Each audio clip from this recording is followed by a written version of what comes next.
हाँ, आगे देखिए ये 0,2 हो गया और डी। अरे ये इंपॉर्टेंट कौन है? ऑफिस में सीनियर लोग हैं, दोनों आदमी मेडिकल पे चल रहे हैं, बता रहे हैं ना कि आपको ऑफिस में काम नहीं चल रहा है, ये दोनों आदमी मेडिकल पे। तो अब ऑफिस का हाल जानने के लिए रात में फ़ोन करते हैं, पर डे फ़ोन आता है रात में। ये मेडिकल पे एक्चुअली था कि मेरी जिस मैं जहाँ पे पोस्टिंग हूँ ना वहाँ पे ऑफिस बड़ी है, तो वहाँ पे 4 बाबू लोग हैं। अब चारों में से एक भी चले गए तो काम ओवरलोड हो जाता है, तो एक का ट्रांसफ़र 15 दिन के लिए दूसरी जगह हो गई है, उनकी शादी थी उनके जगह पे, तब एक करने में मर जाएँगे, इसलिए साथ-साथ वो जानबूझ के मेडिकल लगा दिए। अब हम लोग 2 लोग बच गए हैं, तो कोई काम नहीं करते हैं, बस मेल वाला काम होता है, दिन भर बैठे रहते हैं गाना सुनते। चलिए ये हो गया सी 0,2। हाँ, हाँ, दूसरा वाला मैटर निखिल। अच्छा, अच्छा, चलिए।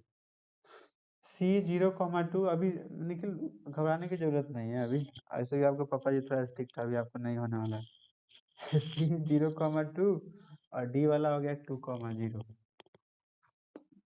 ऐसे ऋचा कहीं थोड़ा फेवर कर देगी तो हो सकता है।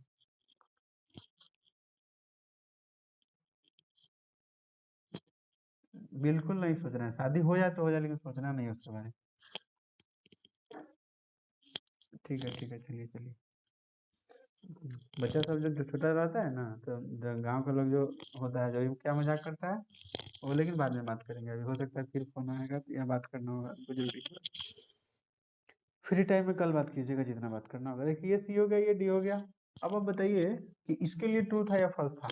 अब ध्यान रखना है कि ये वाली लाइन है, सेकंड वाली, फ़ॉल्स है तो एरो ऊपर जाएगा कि नीचे जाएगा? एरो ऊपर कि नीचे? ऊपर। तो यहाँ से ऊपर की तरफ, यहाँ से ऊपर की तरफ, यहाँ से ऊपर की तरफ, यहाँ से ऊपर की तरफ। अब बताइए, एक पार्ट ये बना, एक पार्ट ये बना, एक पार्ट यहाँ ये कॉर्नर वाला बना और एक पार्ट ऊपर वाला सब बना। तो दोनों का एरो किधर इशारा कर रहा है? इसमें कि इसमें कि इसमें कि इधर? सबसे ऊपर, मतलब इधर सारा आपकी संपत्ति है, घस देना है। जहाँ तक कॉपी में जगह हो वहाँ तक घस लीजिएगा, ठीक है? ये लाइन से घसिएगा, हम तो आपको एरो छोड़ रहे हैं लेकिन सब घसना है, सब घसा जाए, सब घसा जाए, ठीक है? यहाँ तक कोई दिक्कत है? यहाँ तक किसी को दिक्कत होगी घसने में? अब जरा ध्यान दीजिएगा, अब जरा ध्यान दीजिएगा कि ये वाला पार्ट जैसे अब कलर होगा ऊपर वाला सा, तो ये क्या होगा कि यहाँ देखिए इधर से तो ये वाला कॉर्नर टच कर रहा है, इधर से ये वाला पार्ट, ये वाला इधर से यहाँ पे टच कर रहा है। सॉरी यहाँ नहीं है, ये यहाँ पॉइंट है ना, ये वाला। ये तीनों पॉइंट देखिए, जो जो पार्ट कलर किए हैं उसमें ये तीनों कॉर्नर टच कर रहा है, तो ये तीनों कॉर्नर पॉइंट हो जाएगा। और ये जो सॉल्यूशन ये हो जाएगा, ये बाउंडेड हुआ कि अनबाउंडेड? Unbounded, unbounded. यहाँ तक किसी को दिक्कत तो नहीं होनी चाहिए।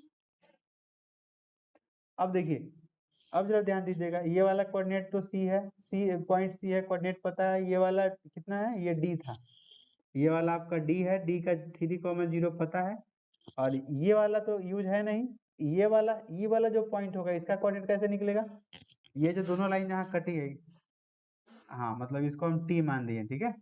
ये इंटरसेक्शन पॉइंट हो गया, दोनों को हम लोग हल करेंगे तब निकलेगा। इसमें किसी को नोट करना है? इस नोट करिए। कुछ लोग होगा कहीं जो लोग नहीं बनाया वो लोग नोट करेगा।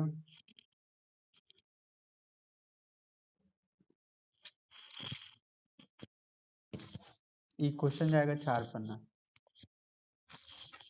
हाँ बोलिए, बोलिए। हाँ, हाँ, हाँ, हाँ।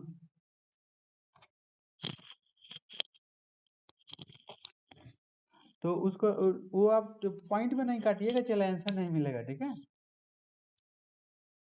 बटा में ही छोड़ देंगे। एक्स जहाँ डालना होगा 1/2 डालेंगे, जहाँ 2/3 होगा वहाँ 2/3 डालेंगे। 20/19। अब आंसर देख लीजिएगा, आया होगा तो ठीक होगा, नहीं होगा तो हम बना देंगे। आ सकता है, उसमें कोई दिक्कत नहीं है। ठीक है, मैं कर दूंगा। ये मिटा दूं? हाँ, सही है साक्षी। वो आएगा और उधर पॉइंट में भी दिया होगा और दोनों पे मान डाल कर निकाल देना है। बट्टा में ही छोड़ देना, आंसर भी बट्टा में ही दिया होगा, पॉइंट पे नहीं दिया होगा। नहीं अजीब नहीं, आंसर देखना है, आंसर तो दिया होगा। प्रोसेस जान गए, आंसर मिलाना है, आंसर ना मिले तो फिर या कहीं डाउट लगे कि ऐसे बनेगा कि नहीं बनेगा। तो सही है। चलिए इसको मैं मिटा रहा हूँ। पॉइंट में नहीं दिया होगा, एक का भी आंसर पॉइंट में नहीं होगा। हाँ बोलिए। हाँ अब जरा ध्यान दीजिएगा, यहाँ तक तो हो गया। Here the solution region, the solution region is the bounded region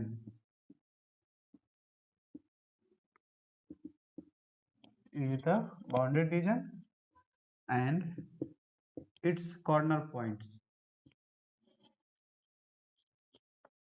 धन्यवाद।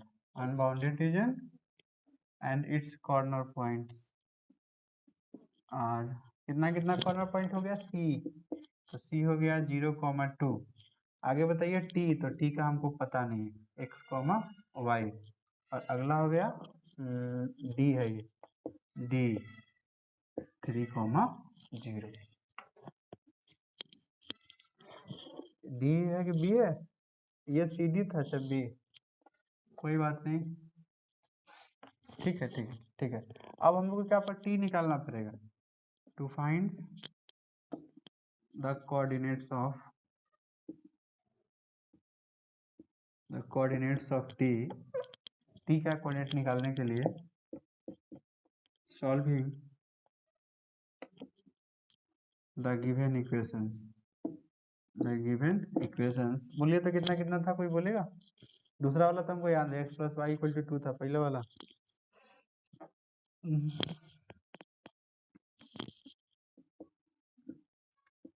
हल करते हैं तो ये करस्पॉन्डिंग वाला लेते हैं, और दूसरा वाला था x + y = 2। दोनों को घटा लीजिए, आपका पहला था, ये दूसरा था।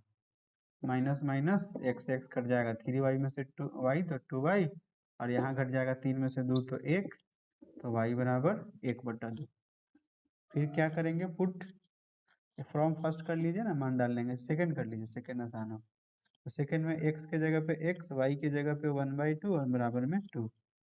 तो x = 2 - 1/2 बट्टा 1 कर लेंगे, दोनों का एलसीएम 2, तो 2 2 जब 4 - 1 बराबर में 3/2। देयरफॉर टी का कोऑर्डिनेट कितना निकल गया, x निकल गया 3/2। देखिए आपको लग रहा था जी, वैसा ही इसमें भी आ गया बट्टा वाला, टी का कोऑर्डिनेट निकल गया। यहाँ तक नोट करिए, यहाँ तक नोट करिए। हाँ बोलिए। Shaded region, solution region, feasible region सब बराबर बात है। हाँ सब नहीं लिखे हैं, बस सॉल्यूशन रीजन लिखकर छोड़ दिए हैं, इसके पहले वाले में सब लिखे ही होंगे। अगर आपको उतना लिखना हो तो इसी को लंबा लंबा लिखना पड़ेगा। The solution region is the bounded region, shaded region is the shaded region and it is bounded. आप भी उतना कितना कितना लंबा करिएगा, ऐसे भी क्वेश्चन ऐसे ही बहुत लंबा जाता है। सर ये रीजन समझिएगा, ठीक है, region is the shaded region and it is, यहाँ से अनबाउंडेड, यहाँ के बाद यहाँ से इतना लंबा चौड़ा है कि बीच में एक आध लाइन छोड़ भी दीजिएगा ना लैंग्वेज, तो कोई नहीं देखेगा।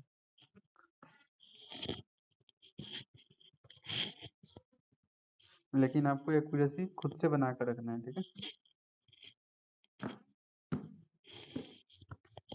ग्राफ कॉपी में दो, अब ग्राफ में आपको मिलेगा ना, तो कॉपी में जैसे सिंपल जिसमें क्वेश्चन बनाइएगा उसमें हल कीजिएगा, ग्राफ के पेज में ये होगा, ग्राफ बना लीजिएगा, ठीक है।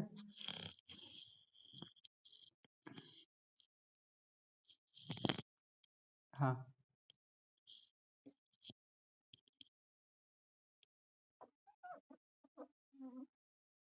अच्छा, तो 8:30 से शुरू किया तो 9:30 हुआ, तो 8 बजे शुरू करेंगे तो कितना बज जाएगा?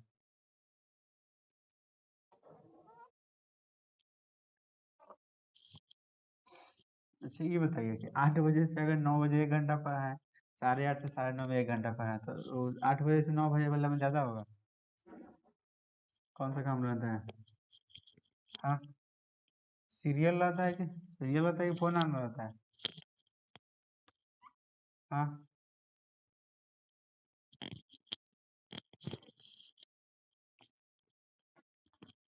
हाँ, बोलिए बोलिए शत्रुघ्न।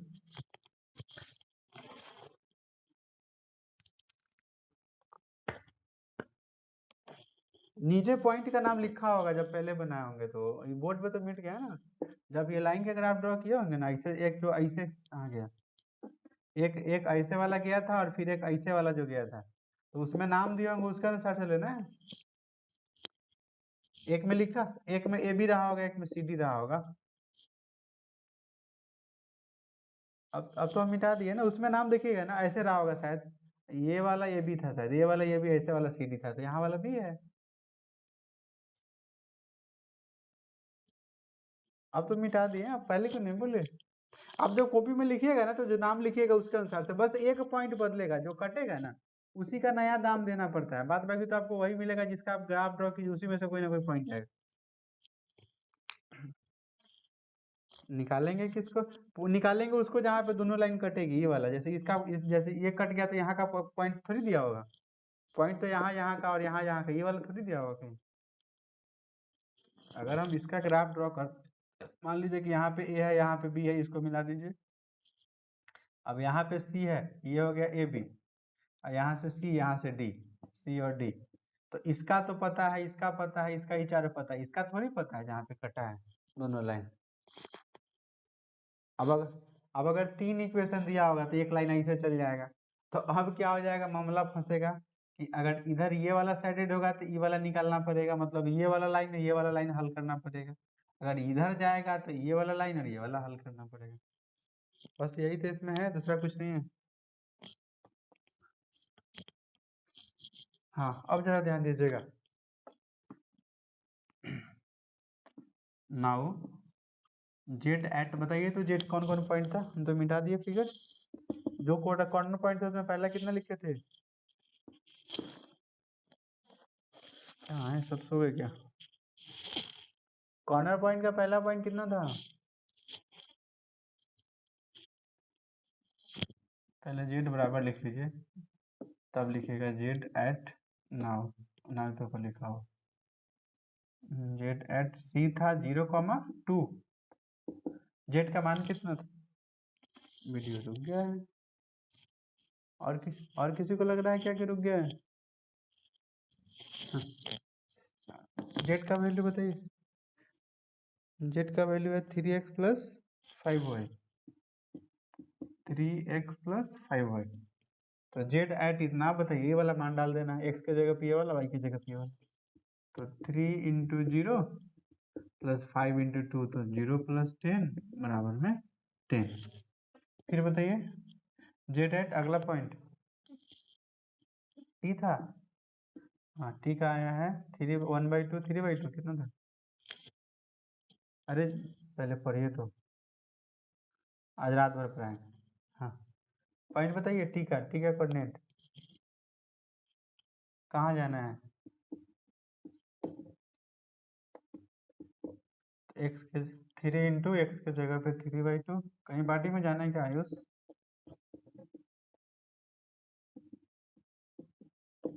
अरे पढ़ लीजिए, जाइए, पार्टी तो हर साल आता है। तो 2, तो ये हो जाएगा 14/2, यानी कि कट कर चला आएगा 7। हाँ, तो आप बताइए का बा ना जेड एट, बताइए तो अगला पॉइंट कितना था? बी, बी 2,0 था ना, 2,0, 3,0। अब बताइए इसमें मान डालेंगे तो 3 × x के जगह पे 3 + 5 × y के जगह पे 0, तो ये हो जाएगा 9। आप बताइए इसमें कि ये मैक्सिमाइज करना था कि मिनिमाइज करना था? मिनिमाइज जेड बराबर था ना, मिनिमाइज करना था। तो इसमें मिनिमम वाला मान कौन होगा? इसमें मिनिमम वाला कौन होगा? ये वाला। हाँ, एक बात आप लोग ध्यान में रखिएगा, मैक्सिमम क्वेश्चन का जो आंसर आएगा ना, मैक्सिमम मिनिमम जो पूछेगा हमेशा इंटरसेक्शन वाले पे आंसर आता है। शायद किसी किसी में होगा कि इस पे नहीं आएगा, मैक्सिमम में इसी पे आंसर आएगा। ठीक है, ये पहचानने का तरीका होता है। 90% केस में मिल जाएगा, 1-8% केस में नहीं मिलेगा। अच्छा, 7% हवा में उड़ गया। अब जरा ध्यान दीजिएगा कि जब भी आपको इतना तक तो सबको करने आता है, इतना तक सबको करने आता है। अब इसके बाद नया है जो थ्योरी में बताया कि अनबाउंडेड के केस में बहुत हमको थ्योरी लिखाना पड़ेगा। ठीक है, उसी चीज को समझना है। जैसे अगर सॉल्यूशन रीजन बाउंडेड होता तो बस यहाँ लिख देते therefore Z is minimum at इतना और जेड मिनिमम वैल्यू ये वाला इतना आंसर। अगर बाउंडेड होता तो इतना पे आंसर हो जाता। जब भी अनबाउंडेड होगा तो इसके बाद भी कहानी थोड़ी आगे जाएगी। कैसे जाएगी उसको हम लोग ऐसे करते हैं।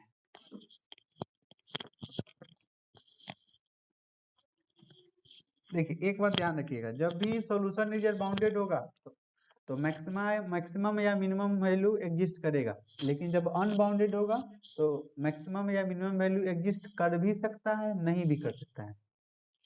क्या सीख गए आप लोग कि जब भी सॉल्यूशन रीजन बाउंडेड होगा तो इस केस में मिनिमम या मैक्सिमम हर हाल में होगा, मिनिमम और मैक्सिमम हर हाल में होगा। ठीक है, दोनों ही होता है। लेकिन अगर अनबाउंडेड होगा तो उस केस में क्या होगा कि हो भी सकता है, नहीं भी हो सकता है। अब हम तो हो भी सकता है, नहीं भी हो सकता है, इसका मतलब क्या है कि चेक करना पड़ेगा। तो वही चेक करने के लिए अगला वाला शर्त हम बताने जा रहे हैं। ठीक है, सारे क्वेश्चन में क्या करना है वो ध्यान दीजिएगा। तो since the solution region is unbounded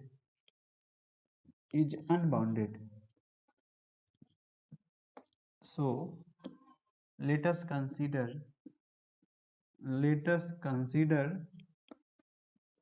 z। हाँ, एक बात ध्यान देना है, यही पे में ये वाला लैंग्वेज लिखना पड़ेगा कि अनबाउंडेड है, इसीलिए यहाँ से कहानी नहीं जा रही है। कहानी सुने है ना, एक था राजा एक थी रानी, दोनों जिंदा है, अभी चलेगी कहानी। अब जरा ध्यान दीजिएगा कि हाँ, अब जरा ध्यान दीजिएगा कि ये जेड हमको मैक्सिमाइज करना है कि मिनिमाइज करना है। तो मिनिमाइज करना है तो लेस देन लिखना है, मैक्सिमाइज करना होगा तो ग्रेटर देन लिखना है। सीख लीजिए सभी लोग, सीख गए। मिनिमाइज करना होगा तो क्या लिखना है, लेस देन, और मैक्सिमाइज करना है तो क्या लिखेंगे। मेरी आवाज आ रही है। हाँ, मिनिमाइज में लेस लिखना है और मैक्सिमाइज में यहाँ पे ग्रेटर का साइन देना है।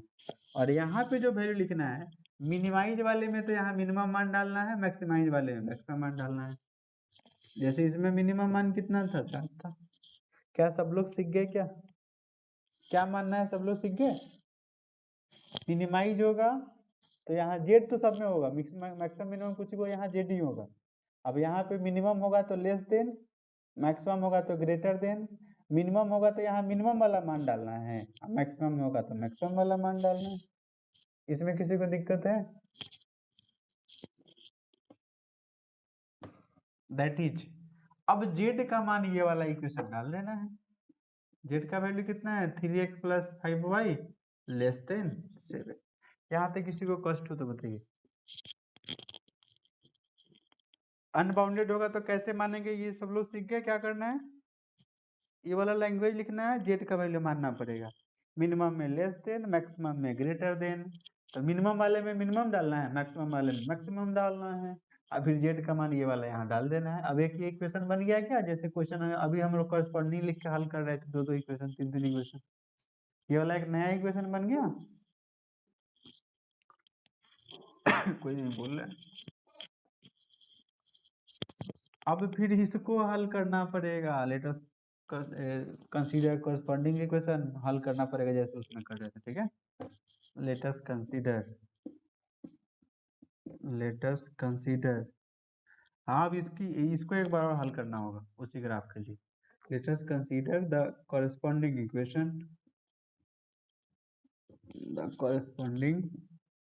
Equation of 3x + 5y < 7 is 3x + 5y = 7। अब फिर क्या पुट कर रहे थे, सबको पता है कि x का मान 0 डालेंगे तो y का वैल्यू कितना आएगा, 5y = 7, मतलब 7/5। ठीक है, तो पॉइंट कितना हो जाएगा, ABCD तो मान दिए थे, मान लीजिए इसको E है, E या कोऑर्डिनेट होगा x का वैल्यू 0 और 7/5, 7/5। फिर अगेन पुट y = 0, तो x = कितना चला आएगा, 3 में चल जाएगा, 7/3, 7/3। देयरफॉर पॉइंट क्या हो जाएगा, F, और x का वैल्यू 7/3, y का वैल्यू 0। अब फिर एक बार लैंग्वेज लिख देंगे, therefore the equation 3x + 5y = 7 represents a straight line and passing through the point